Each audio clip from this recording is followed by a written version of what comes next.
Hi guys, Jon Watts here from the TruGolf Academy. You've joined me at Drayton Park Golf Club. And what I want to do is a series of videos, this being the first one, about how to handle a few different lies in a bunker. So I've done a standard bunker shot, and if you haven't already seen that video, please check that out. There'll be a link to it in this video. What I want to run through today is the plug lie. So a slightly different adaptation, how we change our setup, how we change our technique to deal with a ball that's actually buried down into the sand rather than sitting on the top. So first I need a plugged lie.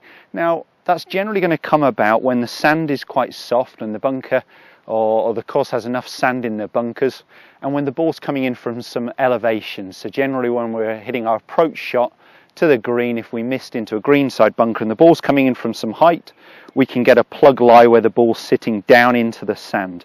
I'm just going to make that a little worse actually, make it slightly tricky for myself. So I've got about half the ball above the top of the sand level and half the ball sitting down.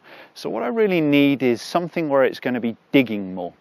Now, the important thing to understand with your sand wedge and your lob wedge is how much bounce is on the golf club.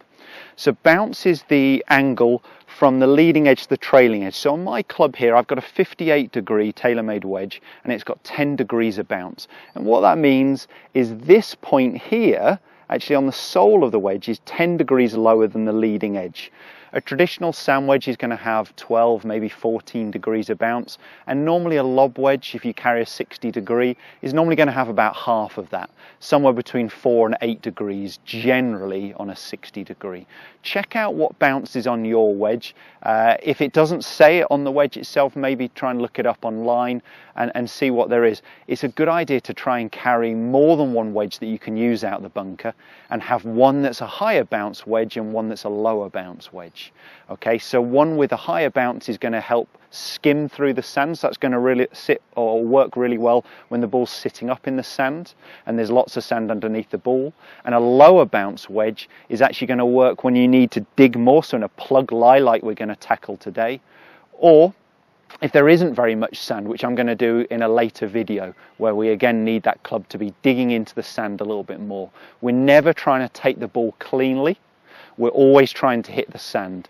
And the contact point doesn't vary, we're trying to hit around 2 inches behind the golf ball. With good technique, we'll get away with a larger area than that, really anywhere from 1 to 5 inches. Plug lie, we could get away with a little bit more, but we would need more speed because we're actually going to be digging more. We're going to be taking more sand. Okay, so what we're going to do, we're going to change our setup, and I'm first of all going to hit one so you can see from a face-on position, and I'll turn from a down line so you get the best of both angles, really, to have a little look at what changes we're going to make. So I'm going to pretend my target line is there. I would always set up whatever the shot I'm hitting with my body alignment parallel to my target line, even if the club face is aligned open. And that's a big, well, some coaches again would teach body to the left because the club face is open.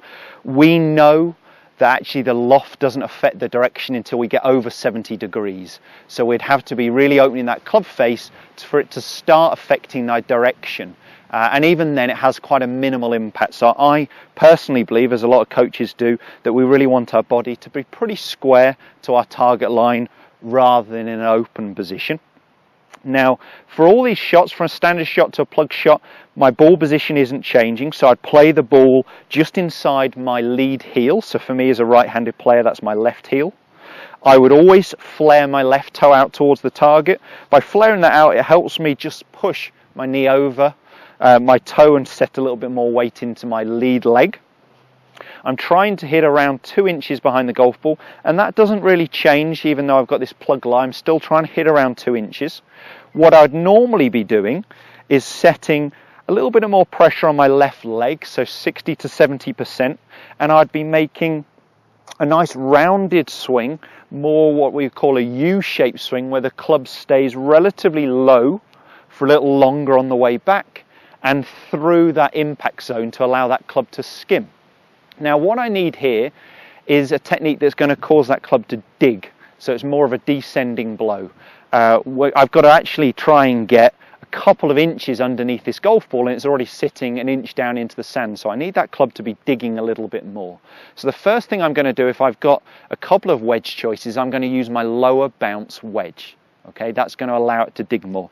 The other thing I'm going to do for a standard plug shot is I'm going to keep the club face pretty straight rather than opening it, because the more I open the club face, the more the leading edge sits up in the air, and that'll activate the bounce. On this time I actually need it to dig a little bit more, so I'm going to keep the club face much straighter. That does mean a slightly lower flight, and what you'll also get from a plug lie is less spin, so the ball will roll out a little bit more.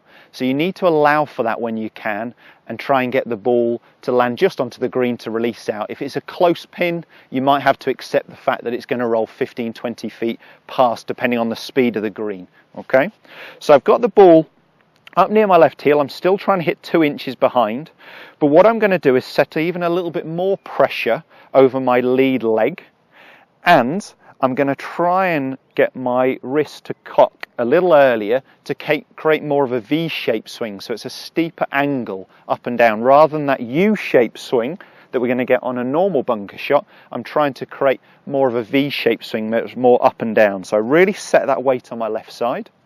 I'm going to keep the club face pretty straight, and the first thing I'm going to try and do is cock my wrist. So rather than turning my chest and making more of a U-shaped swing, the first movement away from the ball, I'm trying to get my wrist to cock to create this V-shaped swing. So let's give it a go. Weight on my left side. Okay, club face pretty straight and more of a V-shaped swing. That was perfect. So I got a pretty good contact. I was aiming for 2 inches. I probably hit 2.5 to 3. That's absolutely fine. I took a good gouge of sand. You will have seen an abbreviated follow through compared to a normal shot. Now, it wasn't me trying to stop, but I'm hitting more sand. The club head is being slowed quicker because I'm taking more sand, and therefore we'll end up with a shorter follow through. That doesn't mean I'm decelerating. I'm definitely accelerating into the sand. We need that explosion, that power to get the ball to come out on the cushion of sand, but the club is being slowed or stopped a little bit quicker because of us taking more sand. I'm just going to quickly flick round so you can see from a downline position. So I'll make sure again there's enough sand in there so I get that half buried lie, that fried egg. Okay, so that's my target line, as I think you can see. My body pretty much parallel, same ball position. Just inside my left heel, my lead leg, still trying to hit 2 inches. Weight forwards, club face square, and I'm going to try and cock my wrists earlier to create more of a V-shaped swing.